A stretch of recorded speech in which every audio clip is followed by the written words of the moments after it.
दोस्तों, एक समय की बात है। एक ऐसा राजा था जो बूढ़ों को पसंद नहीं करता था।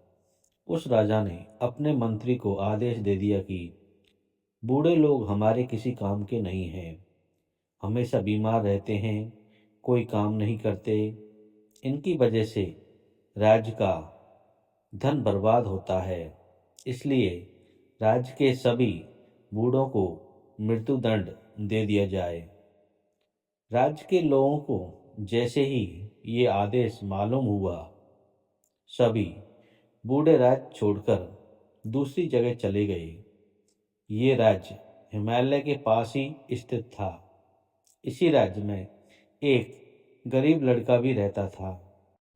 वह अपने पिता से बहुत प्रेम करता था। उसके पास इतना धन भी नहीं था कि वह घर छोड़कर दूसरे राज्य में जा सके। इसलिए उसने अपने पिता को घर में ही छिपा लिया।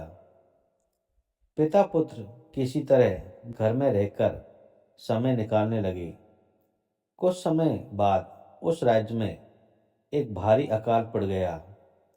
राजा को समझ नहीं आ रहा था कि अब अन्न की व्यवस्था कैसे की जाए।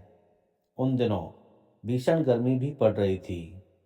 गरीब लड़के ने अपने बूढ़े पिता से अकाल से निपटने का उपाय पूछा।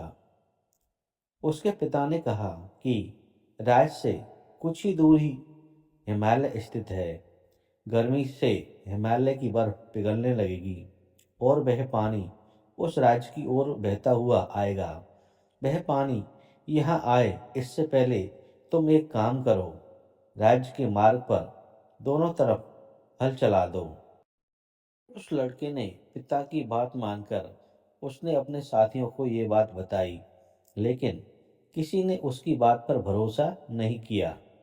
तब लड़के ने अकेले ही रास्ते पर दोनों तरफ हल चला दिया।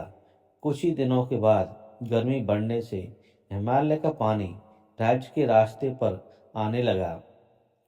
कुछ सप्ताह बाद ही राज्य की सड़कों पर दोनों ओर अनाज के पौधे उगाए। जब ये बात राजा को मालूम हुई तो उस गरीब लड़के को दरबार में बुलवाया गया। राजा ने लड़के से पूछा कि ये अनाज उगाने का ये तरीका तुम्हें किसने बताया।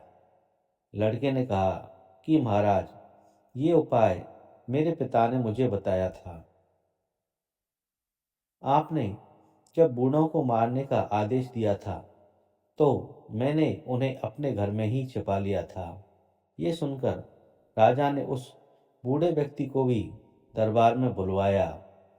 बूढ़े व्यक्ति ने राजा से कहा कि महाराज, हमारे राज्य से लोग अपने खेतों से अनाज अपने घर ले जाते थे और कुछ लोग दूसरे राज्य अनाज बेचने जाते थे, तो अनाज के कुछ दाने रास्ते के दोनों ओर गिर जाते थे।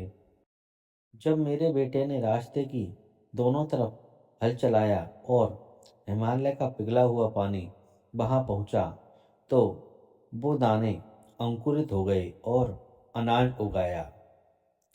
बूढ़े व्यक्ति की ये बात सुनकर राजा को अपने आदेश का बहुत पछतावा हुआ और राज्य से गए हुए सभी बूढ़े लोगों को वापस अपने राज्य में बुलवा लिया। इसलिए माता पिता और अन्य वृद्ध लोगों का अनुभव हमें सभी तरह की समस्याओं से बचा सकता है। उनका हर हाल में हमें सम्मान करना चाहिए। तो दोस्तों, आपको ये कहानी कैसी लगी, कृपया मुझे कमेंट करके ज़रूर बताएं। और thanks for watching and share and subscribe my channel.